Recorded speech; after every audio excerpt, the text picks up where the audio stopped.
കർണാടക സർക്കാരിന്റെ മുസ്ലിം പ്രീണന ബജറ്റിൽ പ്രതിഷേധം ഘടിപ്പിക്കാൻ ഒരുങ്ങി ബി.ജെ.പി. സർക്കാർ കരാറുകളിൽ മുസ്ലിങ്ങൾക്ക് പ്രത്യേക സംവരണം, മുസ്ലിം വിദ്യാർത്ഥികൾക്ക് മാത്രം പ്രത്യേക സ്കോളർഷിപ്പ്, വഖഫ് ബോർഡിന് 150 കോടി രൂപയുടെ സഹായം തുടങ്ങിയ പ്രഖ്യാപനങ്ങളാണ് കോൺഗ്രസ് സർക്കാർ നടത്തിയത്. ഹലാൽ ബജറ്റ് എന്നാണ് കർണാടകയിൽ സിദ്ധരാമയ്യ സർക്കാരിന്റെ ബജറ്റിനെ ബി.ജെ.പി. വിശേഷിപ്പിച്ചത്. എല്ലാ ജനങ്ങളുടെയും ക്ഷേമം ഉറപ്പാക്കുന്ന പദ്ധതികൾക്ക് പകരം ഒരു മതത്തിന് മാത്രം ഗുണകരമാകുന്ന പ്രഖ്യാപനങ്ങൾ നടത്തി വോട്ട് ബാങ്ക് സംരക്ഷിക്കാനാണ് കോൺഗ്രസ് ശ്രമിച്ചതെന്നും ബി.ജെ.പി. വിമർശിച്ചു.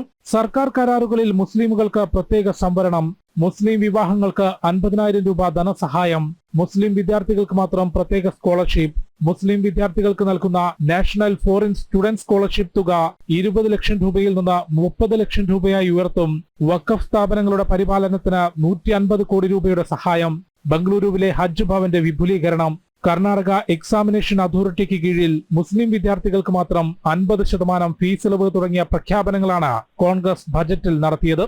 മുസ്ലിമുകൾക്ക് വേണ്ടി മുസ്ലിമുകൾ തയ്യാറാക്കിയ ബജറ്റ് എന്നായിരുന്നു കേന്ദ്രമന്ത്രി പ്രഹ്ലാദ് ജോഷിയുടെ വിമർശനം. സാമ്പത്തികമായി പിന്നാക്കം നിൽക്കുന്നവർക്കും സാധാരണക്കാർക്കും ക്ഷേമ പദ്ധതികൾ ഒന്നും പ്രഖ്യാപിക്കാതെ ഒരു മതവിഭാഗത്തെ മാത്രം കൂടെ നിർത്താനാണ് സിദ്ധരാമയ്യ സർക്കാർ ശ്രമിക്കുന്നതെന്ന വിമർശനവും ശക്തമാണ്. കൂടാതെ സംസ്ഥാനം കടുത്ത സാമ്പത്തിക പ്രതിസന്ധിയിലേക്ക് പോകുമ്പോഴും വഖഫ് ബോർഡിനുൾപ്പെടെ കൂടുതൽ പണം നൽകുന്നത് പ്രതിസന്ധി രൂക്ഷമാക്കുമെന്നും രാഷ്ട്രീയ നിരീക്ഷകർ ചൂണ്ടിക്കാട്ടി.